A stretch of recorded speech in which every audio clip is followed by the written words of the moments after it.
नमस्कार दोस्तों, मैथ्स मंत्र चैनल में आपका स्वागत है। आज के क्लास में हम लोग जीके जीएस के मोस्ट इंपॉर्टेंट प्रश्नों को देखेंगे। ठीक है, अगर इसके पहले की वीडियो को आपने नहीं देखा है तो उसे आप जाकर देख सकते हैं। ठीक है, प्लेलिस्ट में।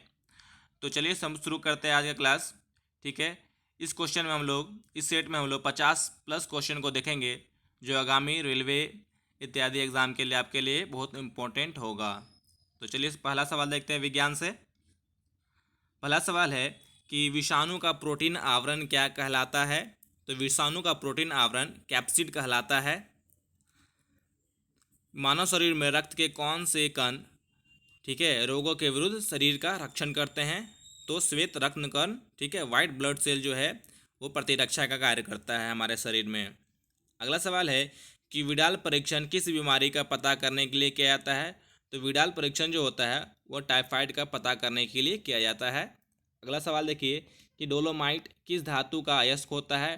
तो डोलोमाइट जो है वो कैल्शियम धातु का अयस्क होता है। ठीक है, अगला सवाल देखते हैं कि किण्वन के दौरान कौन सी गैस निकलती है। ठीक है, फर्मेंटेशन। तो फर्मेंटेशन के दौरान कार्बन डाइऑक्साइड गैस निकलती है, CO2 गैस निकलती है। अब हम लोग देखेंगे दोस्तों भूगोल के मोस्ट इंपॉर्टेंट क्वेश्चन को। तो देखते हैं कि कौन सी महासागरीय धारा एल नीनो प्रभाव से संबंधित है। तो पेरू जल धारा जो है वो एल नीनो प्रभाव से संबंधित होती है। ठीक है, अगला सवाल है कि रणथंभौर राष्ट्रीय उद्यान राजस्थान के किस जिले में है। तो सवाई माधोपुर। ठीक है, और यह राजस्थान में पड़ता है। ठीक है, रणथंभौर राष्ट्रीय उद्यान। अगला सवाल है कि दुनिया का सबसे बड़ा टापू कौन सा है। तो ग्रीनलैंड है। ठीक है, दुनिया का सबसे बड़ा टापू आइलैंड। ठीक है, भारत में गंगा के मैदान में कौन सी मिट्टी पाई जाती है। तो भारत में गंगा के मैदान में जलोढ़ मिट्टी एलुवियल ठीक है सॉइल पाई जाती है। तमिलनाडु तथा कर्नाटक से गुजरने वाली कौन सी नदी है। तो तमिलनाडु तथा कर्नाटक से कावेरी नदी गुजरती है। ठीक है, अगर दोस्तों वीडियो पसंद आ रहा होगा ठीक है तो वीडियो को लाइक करें और अंत तक देखते रहिएगा। मैंने इसमें बहुत सारे क्वेश्चन वेरी इंपॉर्टेंट रखे हैं। ठीक है, और सभी प्रश्न जो है आपके एग्ज़ाम की दृष्टि से महत्वपूर्ण होंगे। तो इतिहास का हम लोग सेक्शन देखेंगे अब कि भारत का पहला वाइसराय कौन था। तो लॉर्ड कैनिंग। ठीक है, वाइसराय का पद दोस्तों 1857 की क्रांति के एक वर्ष बाद 1858 में आया था। ठीक है, अगला सवाल देखते हैं। अब प्रथम वाइसराय कौन थे। Lord Canning. कि 1306 ईस्वी के बाद अलाउद्दीन खिलजी के समय दिल्ली के सुल्तान और मंगोलों के बीच विभाजक सीमा क्या थी। ठीक है, तो सिंधु नदी जो है अलाउद्दीन खिलजी ठीक है और मंगोल के बीच विभाजन का कार्य करती थी सिंधु नदी। ठीक है, अगला सवाल देखते हैं कि भारतीय राष्ट्रीय कांग्रेस के किस अधिवेशन में पहली बार स्वराज शब्द ठीक है प्रयोग किया गया था। तो कलकत्ता अधिवेशन 1906 में हुआ था। उस अधिवेशन में पहली बार स्वराज शब्द का प्रयोग किया गया था। अगला सवाल देखते हैं कि महात्मा गांधी ने सविनय अवज्ञा आंदोलन कब आरंभ किया। तो महात्मा गांधी जी ने सविनय अवज्ञा आंदोलन 12 मार्च 1930 ईस्वी को आरंभ किया था। ठीक है, 12 मार्च 1930 ईस्वी। ठीक है, सविनय अवज्ञा आंदोलन सिविल डिसओबीडियंस मूवमेंट। अगला सवाल है कि काकोरी केस के अभियुक्तों के बचाव हेतु किसकी अध्यक्षता में एक समिति का गठन किया गया था। ठीक है, तो इस समिति के अध्यक्ष थे मोतीलाल नेहरू। ठीक है, अगला सवाल देखेंगे हम लोग राज्य व्यवस्था के मोस्ट इंपॉर्टेंट प्रश्न को देखेंगे। ठीक है, इसमें पहला सवाल है कि कौन से संविधान संशोधन के द्वारा मतदाता का जो एज होता है मताधिकार के लिए न्यूनतम आयु 21 वर्ष से घटाकर 18 वर्ष कर दिया गया था। तो 61वां संविधान संशोधन जो था ठीक है उसमें जो वोटिंग एज है वो 21 वर्ष से घटाकर 18 वर्ष कर दिया गया था और अभी भी 18 वर्ष है। ठीक है, अगला सवाल है कि राज्य विधानसभा का चुनाव लड़ने के लिए उम्मीदवार के द्वारा कितनी आयु पूर्ण करना आवश्यक है। तो विधानसभा का चुनाव के लिए ठीक है 25 वर्ष न्यूनतम आयु अनिवार्य होता है। ठीक है, अगला सवाल देखते हैं हम लोग कि अंतर्राष्ट्रीय शांति को बढ़ावा देने के लिए नीति निर्देशक सिद्धांत का उल्लेख संविधान के किस अनुच्छेद में है। तो नीति निर्देशक सिद्धांत जो है उसका उल्लेख है अनुच्छेद 51 51 में और इसको भाग 4 में सम्मिलित किया गया है। ठीक है।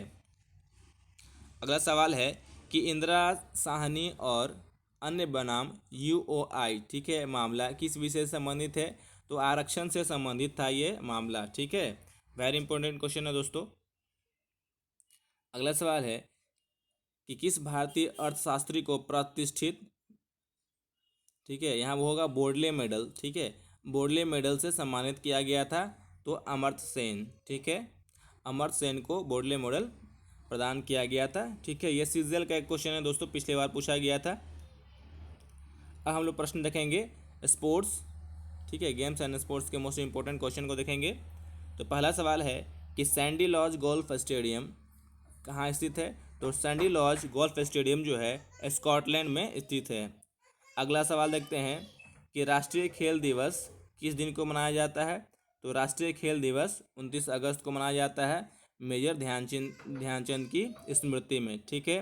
अगला सवाल देखेंगे कि ओप्पो के स्थान पर सितंबर 2019 से 31 मार्च 2022 तक, ठीक है, भारतीय क्रिकेट टीम का प्रायोजक स्पॉन्सर कौन है? बायजूस। ठीक है, बायजूस, ठीक है, वो स्पॉन्सर है भारतीय क्रिकेट टीम का 2022 तक रहेगा। अगला सवाल है कि एक दिवसीय अंतर्राष्ट्रीय क्रिकेट मैच में एक पारी में सर्वाधिक छक्के लगाने का रिकॉर्ड किसका है? तो ओवेन मॉर्गन का है। ठीक है, याद रखिएगा, वेरी इंपॉर्टेंट क्वेश्चन है। अगला सवाल है कि वॉलीबॉल की एक टीम में कितने खिलाड़ी होते हैं? तो एक टीम में 6 खिलाड़ी होते हैं वॉलीबॉल के। ठीक है। अगला सवाल है कि हाइड्रोजन बम किस सिद्धांत पर कार्य करता है? तो नाभिकीय संलयन के सिद्धांत पर, ठीक है, हाइड्रोजन बम काम करता है। और परमाणु बम किस सिद्धांत पर कार्य करता है? तो विखंडन अभिक्रिया। ठीक है। अगला सवाल देखते हैं कि ओजोन गैस की परत वायुमंडल के किस भाग में पाई जाती है? तो आयन मंडल में पाई जाती है। अगला सवाल है कि हास्य गैस का रासायनिक फार्मूला क्या है? तो हास्य गैस का रासायनिक फार्मूला N2O होता है और इसे हम लोग बोलते हैं नाइट्रस ऑक्साइड। ठीक है, अब से आपको नाइट्रिक एसिड से, ठीक है, नाइट्रिक ऑक्साइड से कंफ्यूज नहीं होना है, याद रखिएगा, नाइट्रस ऑक्साइड, ठीक है, हास्य गैस का रासायनिक नाम है। अगला सवाल देखते हैं कि पेनिसिलिन की खोज किसने की थी? तो पेनिसिलिन की खोज अलेक्जेंडर फ्लेमिंग ने की थी। अगला सवाल है कि किस देश ने विश्व का पहला उपग्रह स्पुतनिक अंतरिक्ष में भेजा था? ठीक है, तो सोवियत संघ, जिसे हम लोग यूएसएसआर के नाम से भी जानते हैं, ठीक है, उसने पहला उपग्रह अंतरिक्ष में भेजा था। ठीक है। अगर दोस्तों वीडियो पसंद आए तो वीडियो को लाइक करिएगा, चैनल को सब्सक्राइब कर लीजिए और अपने सुझाव कमेंट में दे सकते हैं। अब हम लोग देखेंगे भूगोल के मोस्ट इंपॉर्टेंट क्वेश्चन को। अगला तो सवाल है कि पृथ्वी और सूर्य के मध्य अधिकतम दूरी की स्थिति को क्या कहते हैं? तो पृथ्वी और सूर्य के बीच जब अधिकतम दूरी की स्थिति होती है तो हम लोग उसे उपसौर पेरिहिलियन के नाम से जानते हैं। अगला सवाल है कि रेडियो एक्टिव पृथ्वी के लिए ऊष्मा का आंतरिक स्रोत देता है। ठीक है, यह किस प्रकार के सहयोग के निर्माण में, ठीक है, कौन सा किस प्रकार के सेल बनाता है? तो कयांत्रित सेल बनाता है। ठीक है। अगला सवाल देखते हैं कि परतदार अवसादी सेल पर विकसित जल निकासी पैटर्न को क्या कहते हैं? तो परतदार अवसादी सेल पर विकसित जल निकासी पैटर्न को हम लोग जाफरी के नाम से जानते हैं, जाफरी या जाल भी कह सकते हैं। ठीक है। अगला सवाल है कि वेलिकोंडा पहाड़ियाँ जो पूर्वी घाट का एक भाग है कहाँ स्थित है?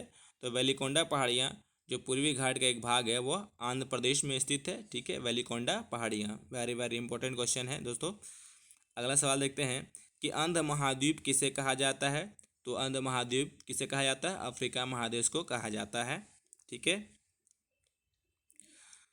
हम लोग देखेंगे भारतीय इतिहास के मोस्ट इंपॉर्टेंट क्वेश्चन। ठीक है, तो देखिए कि अमीर खुसरो किसका दरबारी कवि था? अमीर खुसरो अलाउद्दीन खिलजी, ठीक है, का दरबारी कवि था और अलाउद्दीन खिलजी को सिकंदर ए सानी, ठीक है, भी कहा जाता है या द्वितीय सिकंदर भी कहा जाता है। ठीक है। अगला सवाल है कि बिना बेगार के सुदर्शन झील का निर्माण किसने करवाया था? तो सुदर्शन झील का जीर्णोद्धार किसने करवाया था? तो रुद्रदामन प्रथम ने करवाया था। अगला सवाल देखिए कि इंडियन नेशनल कांग्रेस के संस्थापक कौन थे? तो इंडियन नेशनल कांग्रेस की स्थापना सबसे पहले जानिए कि 1885 ईस्वी में हुई थी। ए ओ ह्यूम इसके संस्थापक थे और ए ओ ह्यूम जो है वो स्कॉटलैंड देश से संबंधित थे। ठीक है। अगला सवाल है कि चौरी चौरा घटना के बाद महात्मा गांधी ने कौन सा आंदोलन वापस ले लिया था? तो असहयोग आंदोलन को वापस ले लिया था महात्मा गांधी जी ने। ठीक है। अगला सवाल है सन 1921 में महात्मा गांधी के साबरमती आश्रम, ठीक है, की स्थापना के लिए 1.5 लाख रुपए किसने दिए थे? तो सबसे पहले जानिए कि जो साबरमती आश्रम है, ठीक है, वो कहाँ है? अहमदाबाद शहर में स्थित है और इसके निर्माण के लिए 1.5 लाख रुपए महात्मा गांधी को डॉक्टर प्राणजीवन दास ने दिए थे। ठीक है। वेरी वेरी इंपॉर्टेंट क्वेश्चन है दोस्तों, ये शिक्षक पात्रता एग्जाम में पूछा जा चुका है क्वेश्चन। अगला सवाल है राज्य व्यवस्था से हम लोग मोस्ट इंपोर्टेंट प्रश्नों को देखने वाले हैं। तो इसमें पहला सवाल है कि लोक लेखा समिति अपनी रिपोर्ट किसे प्रस्तुत करती है? तो लोक लेखा समिति, ठीक है, इसका अध्यक्ष होता है हमेशा विपक्षी दल से। ठीक है, विपक्ष का कोई नेता है इसका वो अध्यक्ष होता है और ये अपना जो रिपोर्ट है वो लोकसभा स्पीकर अध्यक्ष को प्रस्तुत करते हैं। ठीक है। वित्त आयोग के गठन का प्रावधान भारतीय संविधान के किस अनुच्छेद में है? तो वित्त आयोग के गठन का प्रावधान भारतीय संविधान के अनुच्छेद 280 में है। ठीक है। अगला सवाल देखिए कि ये संविधान की 10वीं अनुसूची किससे संबंधित है? तो आपको याद रखना है 10वीं अनुसूची जो है वो दल बदल से संबंधित है। उसको आप इस तरीके से याद रख सकते हैं कि 10, ठीक है, 2 से 10 होता है और 2 से दल बदल। ठीक है, तो 10 में क्या है? दल बदल है। ठीक है, ऐसे याद रख सकते हैं आप लोग। तो दल बदल संबंधित कानून से संबंधित है 10वीं अनुसूची। अगला सवाल है कि राष्ट्रपति के विरुद्ध महाभियोग प्रस्ताव, ठीक है, पास करने के लिए सदन के कुल सदस्यों में से कितने सदस्यों का समर्थन होना चाहिए? ठीक है, तो कुल सदन जो में सदस्य हैं, ठीक है, उसका 2/3 सदस्य के हस्ताक्षर होना आवश्यक है। ठीक है, महाभियोग प्रस्ताव पारित करने के लिए। और ये महाभियोग प्रस्ताव है, ठीक है, तो लोकसभा या राज्यसभा किसी में भी पहले पारित किया जा सकता है, लेकिन पारित करने के लिए 2/3 सदस्यों का हस्ताक्षर, ठीक है, अनिवार्य रहेगा। अगला सवाल है कि उपराष्ट्रपति के निर्वाचन से संबंधित विवाद का निराकरण कौन करता है? तो सुप्रीम कोर्ट जो है, ठीक है, इस तरह के उपराष्ट्रपति के निर्वाचन से संबंधित जो भी विवाद होते हैं, ठीक है, उसको निराकरण करता है सुप्रीम कोर्ट। अगला हम लोग देखेंगे स्पोर्ट्स, ठीक है, खेल के मोस्ट इंपोर्टेंट क्वेश्चन को। ठीक है, तो देखते हैं। पहला सवाल है कि चेस बोर्ड में कितने खाने होते हैं? तो कितने खाने होते हैं चेस बोर्ड में? 64 होते हैं। ठीक है। अगला सवाल है कि किस खेल के विश्व निकाय ने ट्रिपल्स नामक एक नया खेल प्रारूप पेश किया है? तो ट्रिपल्स जो एक नया खेल है, प्रारूप है खेल का, ठीक है, वो बैडमिंटन से ही जुड़ा हुआ है। ठीक है, badminton. Very very important question है दोस्तों ये। अगला सवाल है कि किस खेल के साथ कॉक शब्द जुड़ा होता है? तो नौका दौड़ के साथ क्या होता है? कॉक शब्द जुड़ा होता है। अगला सवाल देखिए कि बटरफ्लाई स्ट्रोक, ठीक है, शब्द किस खेल से संबंधित है? तो बटरफ्लाई स्ट्रोक, ठीक है, ये तैराकी से संबंधित है। अगला सवाल देखते हैं बुल्स आई शब्द का प्रयोग किस खेल में किया जाता है? तो बुल्स आई शब्द जो है वो शूटिंग से संबंधित है। तो दोस्तों उम्मीद करता हूँ यह वीडियो आपको बहुत पसंद आया होगा। अगर वीडियो पसंद है तो चैनल को सब्सक्राइब कर लीजिए। ठीक है, अगले पार्ट में हम लोग इसके और इम्पोर्टेंट क्वेश्चन को देखेंगे जो सभी एग्ज़ाम के लिए आपके लिए बहुत इंपॉर्टेंट होगा। तो दोस्तों तब तक के लिए धन्यवाद।